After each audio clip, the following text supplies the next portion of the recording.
Bienaventurados los que tienen hambre y sed de justicia.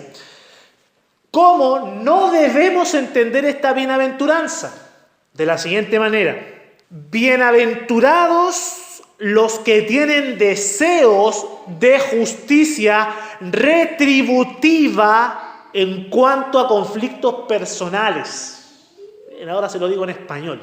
Ahora se lo voy a decir en pleno chileno. Esto no quiere decir, la bienaventuranza del versículo 6, no quiere decir que son bienaventurados aquellos que quieren que se les dé su merecido a todos los que han cometido una falta. Bien, porque cuando vamos a este pasaje, yo creo que a todos nos ha pasado que nos hemos imaginado o hemos pensado en alguna situación en la cual hemos salido perjudicados de algún conflicto. Yo creo que a todos nosotros nos ha pasado que se ha cometido una injusticia en cuanto a nosotros, ya sea en cuanto a un bien material, ya sea en cuanto a una discusión, ya sea en cuanto a una difamación, ya sea en cuanto a los estudios, en cuanto al trabajo, cualquier cosa. Yo creo que todos los que estamos acá hemos pasado por una situación que hemos dicho que injusto lo que se dijo, que injusto lo que se me hizo, que bueno sería que el Señor hiciera justicia y le diera su merecido al que me defraudó, al que me difamó o al que me robó. Yo creo que todos hemos tenido ese sentir, a lo mejor no con las palabras literales, pero sí hemos tenido el deseo de que Dios castigue a aquel que nos ha hecho un daño. Bien, esto no es lo que significa la bienaventuranza. El Señor no está elogiando a aquellos que desean que Dios castigue pronto a los pecadores, aunque no es del todo pecaminoso ese deseo. No es del todo pecaminoso. O más bien, no es pecaminoso si se tiene con el sentir correcto. Porque cuando vemos tanto pecado en el mundo, cuando vemos tanta maldad, entonces decimos que el Señor haga justicia por los que sufren, por los que lloran, por aquellos que están padeciendo dolor. Ese sentir no es pecaminoso. Es pecaminoso cuando tenemos un deseo de venganza personal. Pero cuando le encomendamos todo a Dios, no hay pecado en eso. Sea como sea, el Señor no está elogiando ese deseo necesariamente. ¿Qué es lo que el Señor está elogiando? El Señor está elogiando aquí a aquellos que tienen un deseo ferviente y apasionado por la justicia de Dios. Esta es una declaración bastante amplia, así que la voy a explicar en mayor detalle. Primero, son bienaventurados aquellos que tienen deseos de que Dios justifique a los pecadores. Ese es el primer alcance de esta bienaventuranza. ¿Por qué razón? Porque sabemos que ninguna persona, ningún ser humano puede alcanzar la salvación por sus propios méritos, por cuanto todos pecaron y están destituidos de la gloria de Dios. Entonces, todos los seres humanos en su condición natural están lejos de Dios. La única manera en la cual el ser humano puede alcanzar la salvación es que Dios lo justifique, o que Dios le imparta justicia en Cristo. Esa es la única forma en la cual un pecador puede salvarse, que Dios lo justifique. Recordemos qué es la justificación. La justificación es el acto de la salvación del pecador, pero visto desde una perspectiva legal, visto desde una perspectiva jurídica, en la cual Dios le dice al pecador: yo te justifico. La justicia que alcanzó Cristo en la cruz te la aplico, de tal manera que tus pecados fueron puestos sobre Cristo y tú tienes acceso a la salvación y a la vida eterna. Justificación. Esa es la manera de ser salvo. Porque aquí hay algunos pasajes que nos hablan de eso. Romanos capítulo 3, versículo 28, dice lo siguiente. Romanos 3, 28. Dice: concluimos pues que el hombre es justificado por fe sin las obras de la ley. Bien, entonces ningún ser humano puede alcanzar salvación por sus obras personales, sino por fe en Dios. Cuando el pecador ejerce fe, es que ha sido justificado por el Señor. Dice ahí Romanos 5.1 lo siguiente: justificados pues por la fe, tenemos paz para con Dios por medio de nuestro Señor Jesucristo. ¿Se dan cuenta? Como el pecador no puede alcanzar justicia por sus propias obras, Dios le imparte justicia en Cristo para que ese pecador sea salvo. Dice Gálatas capítulo 2, versículo 16, la salvación por gracia, por medio de la fe, o la justificación, es el tema predilecto que el apóstol Pablo desarrolla en sus cartas. Salvación por gracia, por medio de la fe. Esto es lo que dijo Pablo a Pedro cuando lo reprendió por actuar de manera hipócrita. Gálatas 2, voy a leer del 15 al 16. Dice, nosotros, dice Pablo, judíos de nacimiento y no pecadores de entre los gentiles, sabiendo que el hombre no es justificado por las obras de la ley, sino por la fe de Jesucristo, nosotros también hemos creído en Jesucristo para ser justificados por la fe de Cristo y no por las obras de la ley, por cuanto por las obras de la ley nadie será justificado. La única manera en que un pecador sea justificado es por medio de la obra de Cristo. Cuando el pecador ejerce fe en Dios y recibe ese regalo por fe, por gracia divina, entonces Dios justifica a ese pecador. Entonces cuando nosotros como creyentes decimos, hay tanta maldad en este mundo, Señor, salva a pecadores, justifica a los pecadores, porque así tu justicia se imparte a otros y el mundo puede ser distinto. Esos son bienaventurados, los que quieren que Dios salve pecadores. Importante eso. ¿Se da cuenta que es muy distinto el sentir cuando decimos, Señor, dale justicia y castígalos? Así como Jonás con los ninivitas. Señor, castiga a los ninivitas. Diferente hubiese sido que Jonás hubiese dicho, Señor, salva a los ninivitas. Y entonces el Señor aquí lo que está elogiando es el deseo de que Dios salve pecadores. Bien, pero esta hambre y sed de justicia tiene un alcance distinto también, distinto pero complementario. Y es el hecho de que otros obren justamente. Usted tiene hambre y sed de justicia bíblica cuando usted quiere que el mundo viva conforme a la palabra de Dios, conforme a la ley de Dios. Ahí es que estamos también manifestando un hambre y una sed de justicia. Por ejemplo, dice ahí Génesis, capítulo 18, versículo 19. Esto es lo que Dios dijo respecto de Abraham. Porque yo sé que, entre paréntesis, Abraham, cierre paréntesis, mandará a sus hijos y a su casa después de sí que guarden el camino de Jehová, haciendo justicia y juicio, para que haga venir Jehová sobre Abraham lo que ha hablado acerca de él. ¿Se da cuenta? Aquí se habla de la justicia como de aquellos que viven conforme al camino de Jehová. ¿Por qué aquí no dice conforme al mandato o a los preceptos de Jehová? Bueno, porque la ley no había sido dada todavía para tiempos de Abraham. Abraham estaba siendo conducido según lo que Dios le había revelado ahí en el pacto abrámico. Génesis capítulo 12. Había escuchado la voz audible de Dios y esa era la promesa que lo mantenía a él caminando por fe en esta vida. Entonces, él habría de enseñar acerca de Dios, de la creación, del diluvio, de la santidad de Dios y cómo Dios castiga el pecado. Abraham lo había de enseñar a Isaac y a sus otros hijos, porque Abraham tuvo otros hijos, y estos hijos habrían de guardar el camino de Jehová. Vivirían en justicia. ¿Se da cuenta? Por una parte, la justicia impartida de Dios es para salvación, pero por otra parte, la justicia de Dios es cuando los seres humanos, las personas, viven de acuerdo a los principios divinos.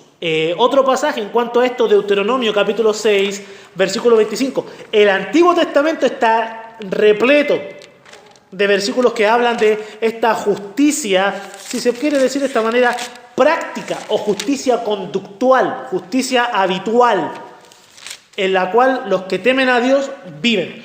Deuteronomio capítulo 6, versículo 25 dice, y tendremos justicia, dice Moisés a la nación, cuando cuidemos de poner por obra todos estos mandamientos delante de Jehová nuestro Dios, como Él nos ha mandado. ¿Se dan cuenta? Más claro, echarle agua. La justicia de Dios se manifiesta cuando los del pueblo de Dios viven conforme a sus principios y parámetros. ¿Se da cuenta? Cuando entonces deseamos que Dios salve pecadores, entonces tenemos hambre y sed de justicia, de que Dios justifica al pecador. Y cuando deseamos que el mundo se conduzca conforme a los principios de la palabra de Dios, también manifestamos hambre y sed de justicia. Y eso es lo que el Señor elogia. El hecho de que se haga la voluntad de Dios en la tierra, tanto en salvación como en vida práctica, o en vida social, más bien, porque la salvación es práctica. Entonces, de eso se trata, tener hambre y sed de justicia. Ahora, ¿por qué son bienaventurados los que tienen hambre y sed de justicia? Dice, porque ellos serán saciados. Todos aquellos que desean que Dios salve pecadores, todos aquellos que desean que las personas se conduzcan conforme a los principios de Dios, van a ser saciados de ese deseo. Va a llegar el momento en el cual van a decir, qué bueno que se cumplió el deseo que he tenido toda mi vida. Solamente veo gente salva y veo gente viviendo conforme a los principios de Dios. Eso va a ocurrir. Lo leímos al principio, cuando abrimos el culto con Isaías capítulo 26. Le voy a leer solamente uno de los versículos que leímos. Dice ahí el versículo... no lo leímos porque leímos hasta el versículo 4. Pero dice acá el versículo 7. Dice, el camino del justo es rectitud. Tú que eres recto, pesas el camino del justo. Cuando el Señor Jesucristo venga en su segunda venida, cuando Él establezca su reino en la tierra, los pecadores han de ser condenados. Lo leímos la semana pasada en Mateo capítulo 25. Y los justos van a entrar al reino de Dios. Y vamos a estar todos ahí viviendo en la justicia del Señor. Vamos a ver pura gente salva. Después van a nacer generaciones de personas que no conocen a Dios dentro del milenio, de ese reino milenial de Cristo en la tierra. Pero cuando el reino sea establecido, va a morar la justicia de Dios tanto en salvación como en práctica. Entonces hemos de ser saciados los que tenemos hambre y sed de justicia. Bien, dice entonces el versículo 7, continuamos. Bienaventurados los misericordiosos, porque ellos alcanzarán misericordia. Una breve definición de misericordia, que la he dado varias veces, pero la voy a recordar porque siempre nos hace bien recordar lo que ya sabemos. La misericordia es aquel sentir que se manifiesta cuando observamos la miseria de una persona. Cuando consideramos el estado deplorable de alguien y ese sentir de compasión nos mueve a un acto de caridad, a eso se le llama misericordia. Tiene que ver con la miseria de una persona y actuar hacia ella favorablemente. Bien, cuando dice acá que son bienaventurados los misericordiosos, no está diciendo que son bienaventurados o dichosos los emocionales necesariamente. ¿Por qué razón? Porque nosotros seres humanos de por sí somos seres emocionales y experimentamos compasión, experimentamos amor, experimentamos alegría, experimentamos enojo, experimentamos a veces un sentir de misericordia, pero lamentablemente muchas veces ese sentir afable de compasión o misericordia queda simplemente en la emoción y no se transforma en una acción. Hay un dicho popular que dice: el camino al infierno está lleno de buenas intenciones. Porque una intención, un deseo, una emoción, si no conlleva a una acción, ¿de qué vale? De nada. Muchas veces ese sentir, esa emoción de querer actuar compasivamente, pero no hacerlo, simplemente nos lleva a autoengañarnos y creer que somos misericordiosos, cuando simplemente somos emocionales. Así que aquí el Señor no está elogiando a los que se emocionan fácilmente. Tampoco el Señor está elogiando a los que son demandantes de beneficios para aquellos que pasan algún tipo de miseria. Es muy fácil exigir cosas para otros. Miren lo que están pasando, miren la dificultad que tienen, miren lo mal que está. Denles para que suplan su necesidad. Alguno podrá mirar y decir: ¡uy, qué misericordioso él! Pero no es que sea misericordioso, solamente está proponiendo algo. Pero una persona misericordiosa da de lo suyo para suplir al que tiene necesidad. Entonces, el Señor no está elogiando a los que son demandantes u obradores sociales. ¿Qué es lo que el Señor Jesucristo está elogiando? El Señor está elogiando o pronunciando esta bendición sobre aquellos que tienen primero un sentir de caridad o de misericordia. A los que verdaderamente sienten en su corazón el dolor o la necesidad de otros, pero que además tienen una actitud de misericordia y manifiestan ese sentir, pero ese sentir y esa actitud confluyen en una acción de misericordia. El Señor Jesucristo mismo, en el paralelo de Mateo capítulo 5, ahí en Lucas capítulo 6, versículo 36, dice lo siguiente: sed pues misericordiosos, como también vuestro Padre es misericordioso. O sea que aquel que actúa con misericordia en esta vida, aquel que se mueve con este sentir de caridad, está actuando como Dios Padre. Por eso es bienaventurado el misericordioso, pero el verdadero misericordioso es una bendición. Ahora, únicamente aquel que ha nacido de nuevo puede actuar misericordiosamente como Dios es misericordioso. Por tanto, nosotros los creyentes debiéramos sentir la gran responsabilidad de ejercer misericordia. De verdad. Debiéramos tener esa imperante necesidad y deberíamos sentirlo como una obligación. ¿Por qué? Porque cuando el Señor Jesucristo dice: sed pues vosotros misericordiosos como vuestro Padre que está en los cielos es misericordioso, obviamente no se lo está diciendo a incrédulos. Y lamentablemente a veces hay incrédulos que hacen más caridad o ejercen más misericordia que muchos creyentes. Y creo que en esto cada uno de nosotros debe examinarse mucho. Porque recordemos que los dones espirituales son infundidos únicamente a creyentes, a hijos de Dios. Y uno de esos dones es la misericordia. Entonces nosotros como hijos de Dios debiéramos sentir esa responsabilidad de vivir misericordiosamente. Sobre todo en cuanto a la salvación de los pecadores. Porque el Señor Jesucristo dijo: sed pues vosotros misericordiosos como vuestro Padre que está en los cielos es misericordioso. ¿De qué manera hemos nosotros de manifestar misericordia? De la manera que la mostró el Padre, entregando nuestras vidas por otros para su salvación. Ese es el énfasis de nuestra misericordia. ¿Hay que hacer caridad en cuanto a lo material? Sí. ¿Hay que hacer caridad en cuanto a lo económico? Sí. ¿Hay que velar por una mejor calidad de vida para las otras personas? Sí, no hay ningún problema con hacer aquello. Pero el mayor acto de amor, de caridad y misericordia que podemos hacer es ver la miseria espiritual del pecador y llevarles el Evangelio. Porque nosotros podríamos compartir un bien material y es bueno hacerlo, pero ese bien material se va a agotar pronto. Nosotros podemos compartir alimento al hambriento y debemos hacerlo, pero ese alimento pronto va a cumplir ya su función y esa persona va a necesitar más alimento. Pero aquel que está en una condición de muerte espiritual y recibe el Evangelio y recibe la salvación de Dios en su vida, esa eternidad cambió para siempre. Entonces, si Dios, que es rico en misericordia por su gran amor con que nos amó, nos salvó, entonces nosotros por la misericordia de Dios tenemos que compartir el Evangelio y alcanzar a otros para el reino de Cristo. Entonces, tenemos que ejercer misericordia, sobre todo en salvación. Bien, entonces son bienaventurados los misericordiosos. ¿Por qué son bienaventurados los misericordiosos? Porque dice ellos en el versículo 7, ellos alcanzarán misericordia. Los misericordiosos alcanzarán misericordia. O sea, la misericordia es retributiva. ¿Qué quiero decir con esto? En palabras muy sencillas, se devuelve, si se quiere decir así. Así como el perdón.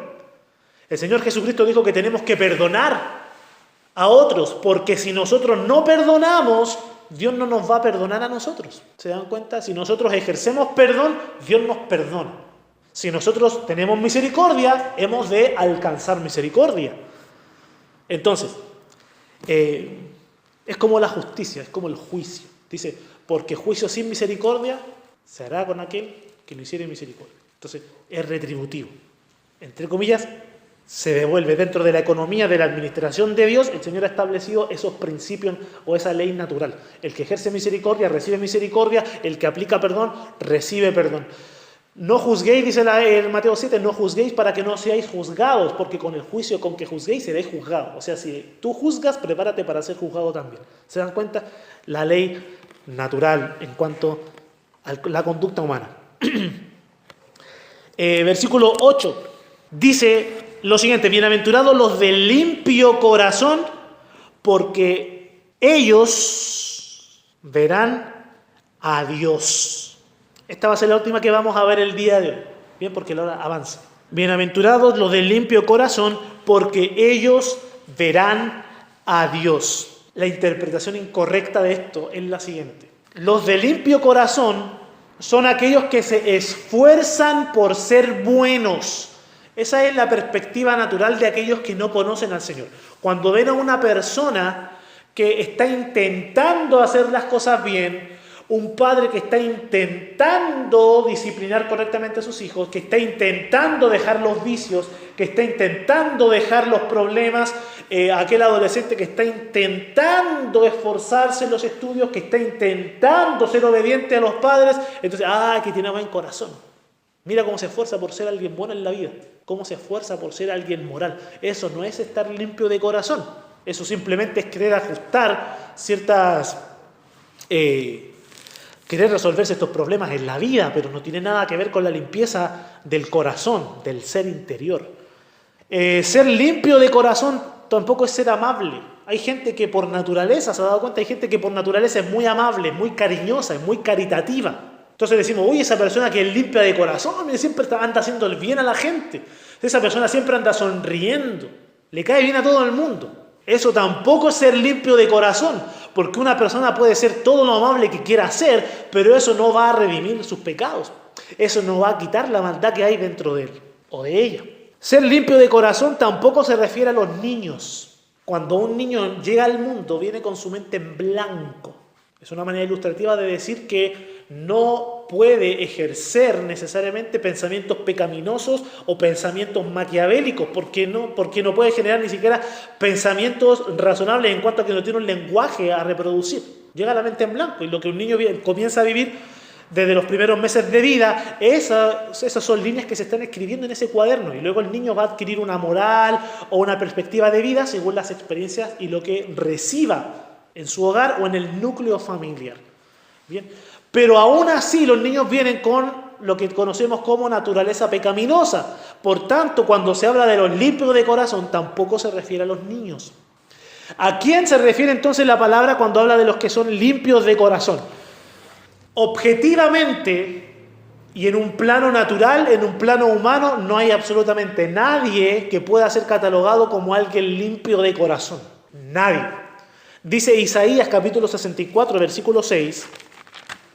Esto dice el profeta Isaías, el cual había recibido una purificación de sus labios por parte de un ángel. Él dice esto: si bien todos nosotros somos como suciedad, y todas nuestras justicias como trapo de inmundicia, y caímos todos nosotros como la hoja, y nuestras maldades nos llevaron como viento. O sea que aquí el profeta reconoce que todos los seres humanos tenemos suciedad en nuestro ser, una suciedad moral. Tenemos pecado arraigado en nosotros. Luego, de una manera más profunda, el apóstol Pablo desarrolla este principio bíblico en Romanos capítulo 7. El punto es que todos tenemos suciedad, todos tenemos pecaminosidad arraigada en nosotros. El mismo David lo dijo en el Salmo 51 cuando dijo: en maldad me concibió mi madre. Bien, entonces traemos el pecado en nosotros. Sin embargo, por obra de Dios, el ser humano puede recibir la limpieza de su ser interior. ¿Qué dijo el Señor Jesucristo a sus apóstoles la noche antes de ser entregado? Juan capítulo 15, versículo 3. Ya vosotros estáis limpios por la palabra que os he hablado. Juan 17, 17 dice: santifícalos en tu verdad, tu palabra es verdad. O sea que la palabra santifica, la palabra limpia.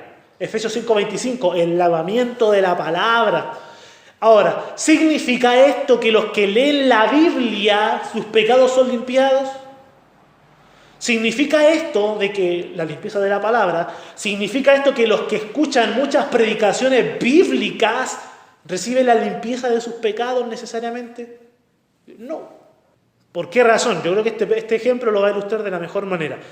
Si a usted le duele la cabeza, una noche en particular, usted abre ahí su velador y tiene ahí sus aspirinas. Usted toma la cajita de aspirinas y usted comienza a leer las instrucciones. No creo que las aspirinas tengan instrucciones, aunque a veces el champú trae instrucciones, yo me imagino las aspirinas también.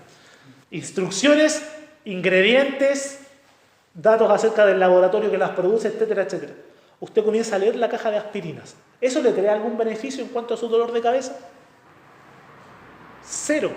Incluso le va a doler más la cabeza si a medianoche usted prende la luz y se pone a leer letras pequeñas. ¿Qué va a traer un alivio a su dolor? Tomarse la aspirina. Lo mismo, leer la Biblia en sí mismo no genera ningún cambio. Lo que genera el cambio en el corazón, en la mente del pecador, y lo que produce la limpieza de corazón es la aplicación de la palabra a la vida de aquel que se acerca a ella. La aplicación. Y eso viene por obra de Dios, por obra del Espíritu Santo. Por eso hay profesantes que escuchan predicaciones bíblicas todos los domingos, pero no son salvos. Hay muchos que leen su Biblia, pero no son salvos. Satanás mismo conoce la Biblia más que todos nosotros juntos. Es protagonista de ella, está todo el tiempo ahí. Entonces no viene la limpieza del corazón por leer la Biblia, sino porque la palabra sea aplicada. ¿Y cuál es la palabra? Es el Evangelio. Cuando el Evangelio se aplica a la vida del pecador, entonces produce esa limpieza espiritual, esa limpieza de corazón. Ahora, ¿por qué son bienaventurados los limpios de corazón?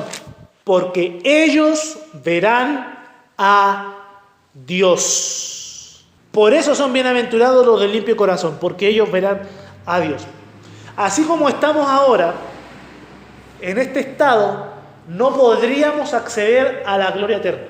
Yo tengo esta convicción bíblica. Aunque salvados, así tal cual como estamos, no podríamos entrar al tercer cielo y estar frente al trono de Dios en nuestra condición actual. ¿Por qué razón? Porque lo dijo Isaías, lo repitió el apóstol Pablo, y yo lo voy a decir ahora frente a ustedes. Hay pecado en nuestros miembros. Y Dios es muy limpio de ojos para ver el mal. Por eso cuando Lucero se rebeló, inmediatamente expulsado del cielo. Porque ante la presencia de Dios no puede haber pecado, porque Él es santísimo. Entonces nosotros en nuestra situación actual no podríamos entrar a la gloria divina. Ana Méndez dice que ella fue arrebatada al corazón de Dios. ya, como diría un pastor, más falso que billete de 3.500. Esas visiones son falsas. Nadie puede entrar a la presencia de Dios así como estamos. Por eso, para acceder a la gloria eterna, lo primero que tenemos que hacer es que tenemos que partir de este mundo, tenemos que morir. Para que este cuerpo corruptible vuelva al polvo de donde vino, pero nuestro espíritu, que ha sido limpio, que ha sido salvado, se ha llevado a la gloria eterna. Porque hay pecado en nuestros miembros. Pero pastor, los que nos vayamos en el arrebatamiento, es que el Señor viene pronto, cuando estemos vivos. ¿Cómo nosotros vamos a estar con el Señor para siempre? ¿Vamos a ser arrebatados? Sí, pero vamos a ser transformados, dice la palabra. Vamos a ser glorificados. Entonces vamos a ser transformados completamente y ahí vamos a acceder a la presencia de Dios. Pero así como estamos ahora, no podemos, por causa del pecado que hay en nosotros. Por eso son bienaventurados los de limpio corazón, porque ellos verán a Dios. Los que no han sido salvados no verán a Dios. No estarán en la gloria eterna. Únicamente aquellos que hayan recibido la salvación del Señor, la regeneración, la justificación. Y eso solamente por gracia de Dios, por obra de Cristo, por gracia, por medio de la fe.